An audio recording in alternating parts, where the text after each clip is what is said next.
for years to remain the longest-running English newscast on Philippine television. The RPN News Watch with an RPN newscast, Monday to Friday, here on RPN.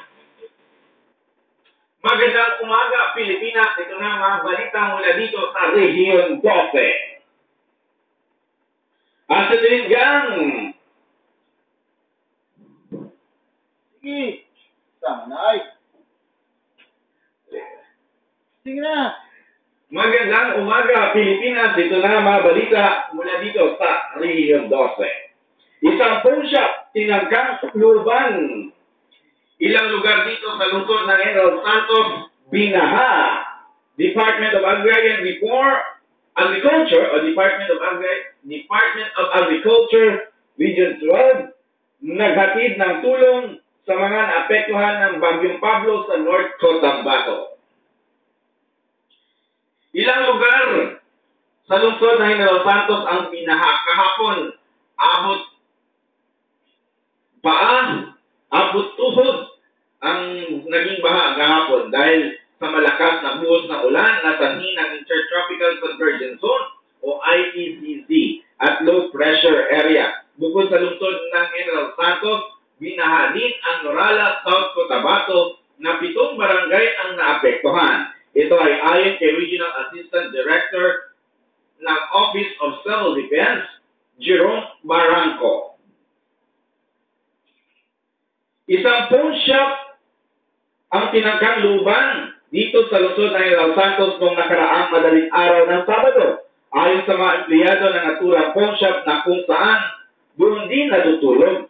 Alas 2 na madaling araw, nakarinig sila ng ugong sa ilalim ng lupa na parang may nagdudungkal. Agad naman nila itong itinawag sa kapulisan. Sa pagresponde ng mga pulis, agad naman nilang binantayan ang mga lagusan ng mga kanal, pero wala silang nahuli.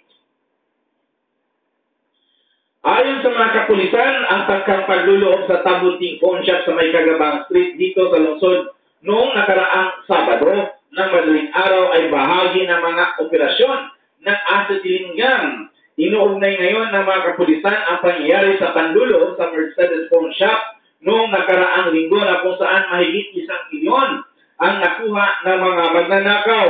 Ang grupo din ito din daw ang may responsible sa pagnanakaw sa 2 phone shop at isang commercial store sa Coronadal City. Sa impormasyon ng kapulisan, pawang taga-Luzon ang mga miyembro ng grupo.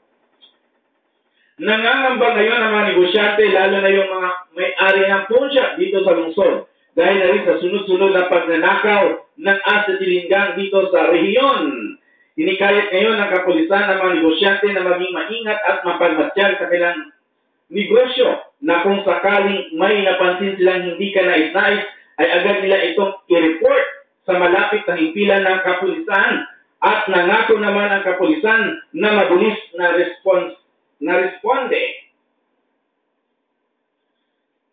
Para sa iba pa nating mga balita, abot sa mahigit 2 milyong piso ang nilabas na pondo ng Department of Agriculture Region 12 upang tulungan muling makabangon ang mga magsasaka sa lalawigan ng North Cotabato na matinding tinamaan ng Bagyong Pablo. Isang grupo mula sa ahensya ang tumulak papunta sa mga naapektuhan na bayan sa nasabing probinsya upang maghatid ng rehabilitasyon, assistance gaya ng pagbibigay ng mahigit 400 bag ng certified palay seed sa mga bayan ng Pikit, Kabakan at Pigkawayan. Samantala, mahigit 500 sako ng hybrid white corn naman ang ibinamahagi sa mga lokal na pamahalaan ng Pikit, Kabagan, Antipas, Magpit, President Rojas, Midsayap at maging ang unang distrito ng North Cotabato. Ang mga nabanggit na benepisyo ay binigyan din ng 65 kilong buto ng kalabasa na maaaring ilang itanim upang mapagkunan ng pagkain at karagdagang kita.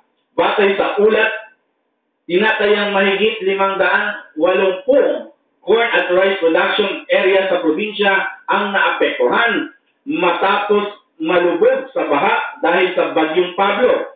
ayon kay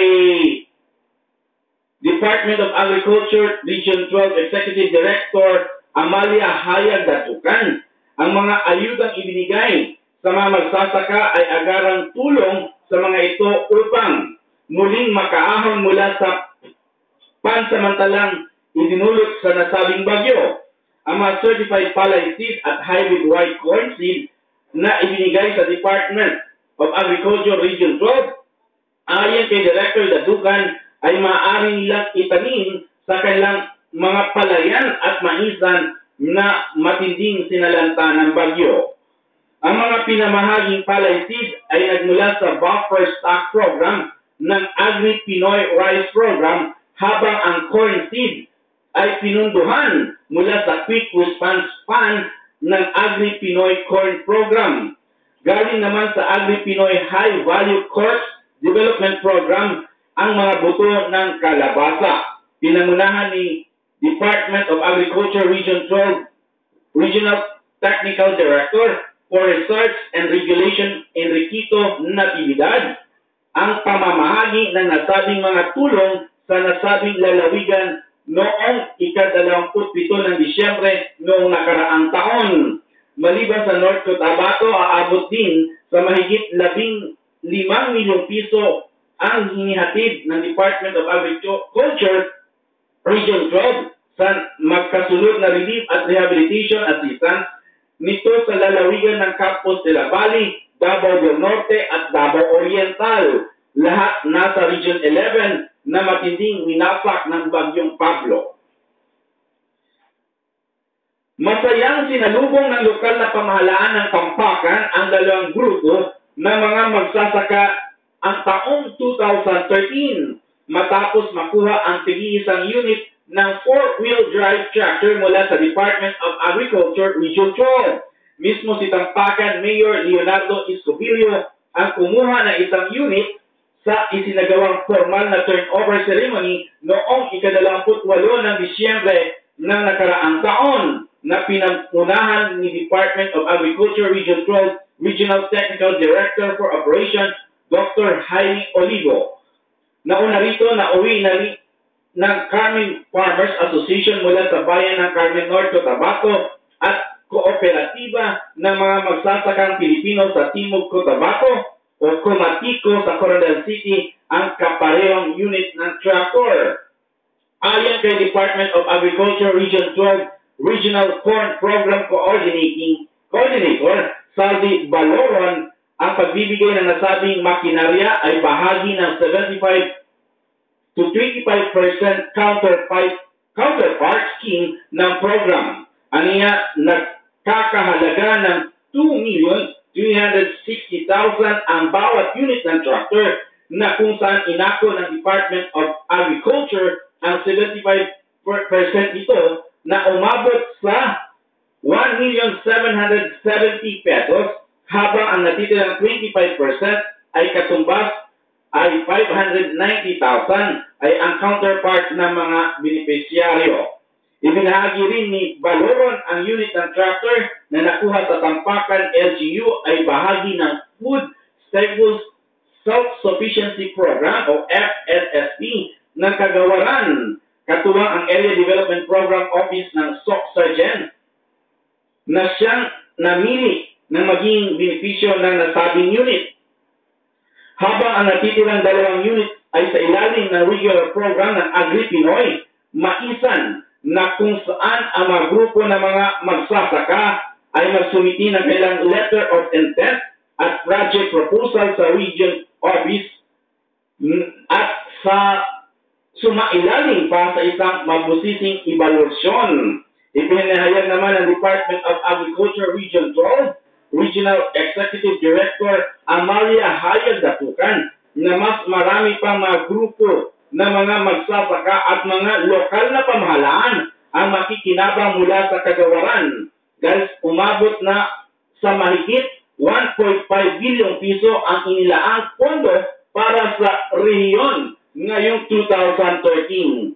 Kung kaya patuloy na hinihikayat ni Director Datukan ang mga ito na magsumiti ng kanilang letter of intent at project proposal para makakuha na alokasyon mula sa programa. Para sa huling balita natin, ulat panahon, makakaranas ngayong araw ang buong isla ng Mindanao ng masamang panahon dahil sa Intertropical Convergence Zone o IECC at Low Pressure Area o LPA na namataan 300 kilometers southeast of Mindanao, ang Region 12 o Soc Sargent Area. Simula pa kahapon ay nakaranas ng pag-ulan na nagdulot ng pagbaha sa ilang lugar dito sa lungsod ng General Santos at ilang probinsya. Pinapayuhan ang mga naninirahan sa may mga tabing ilog na maging mapagmatiyag dahil sa posibleng pag-aapaw ng tubig sa mga ilog. At magdulot din ito ng pagbuo ng lupa sa hinang pag-ulan. Pinapayuhan din ang mga mangingisda na huwag muna pumalaot. Ang lungsod ng General Santos ay makakaranas ng 21 hanggang 22 antas sentigrado at may 100% chance of rain. Samantala, ang Alabel sa Sarangani Province ay makakaranas ng 21 hanggang 23 antas sentigrado at may 100 chances of rain. Samantala, ang Coronadal South Cotabato ay makakaranas ng temperatura na 20 hanggang 22 antas sentigrado at may 100 chances of rain. Ang Isulan Sultan Kudarat ay makakaranas ng temperatura ng 20 hanggang 22 at may 100% chances of rain. Samantala, at ang panghuli, ang Cotabato City ay makakaranas ng 23 antas sentigrado hanggang 25 antas sentigrado at may 100% chances of rain. Ang araw ay sumikat kanina alas 6 ng umaga at lulubog mamaya alas 5:50 ng hapon. Ito ang mga balita mula dito sa Region 12. Ako po si Pericles Justiniani mula dito sa RPN-DX General Santos City para sa Newswatch Morning Edition. Magandang umaga. RPN started the first TV newspaper program in the country. Informative, straightforward, unbiased, and trusted for years. It remains the longest-running English newspaper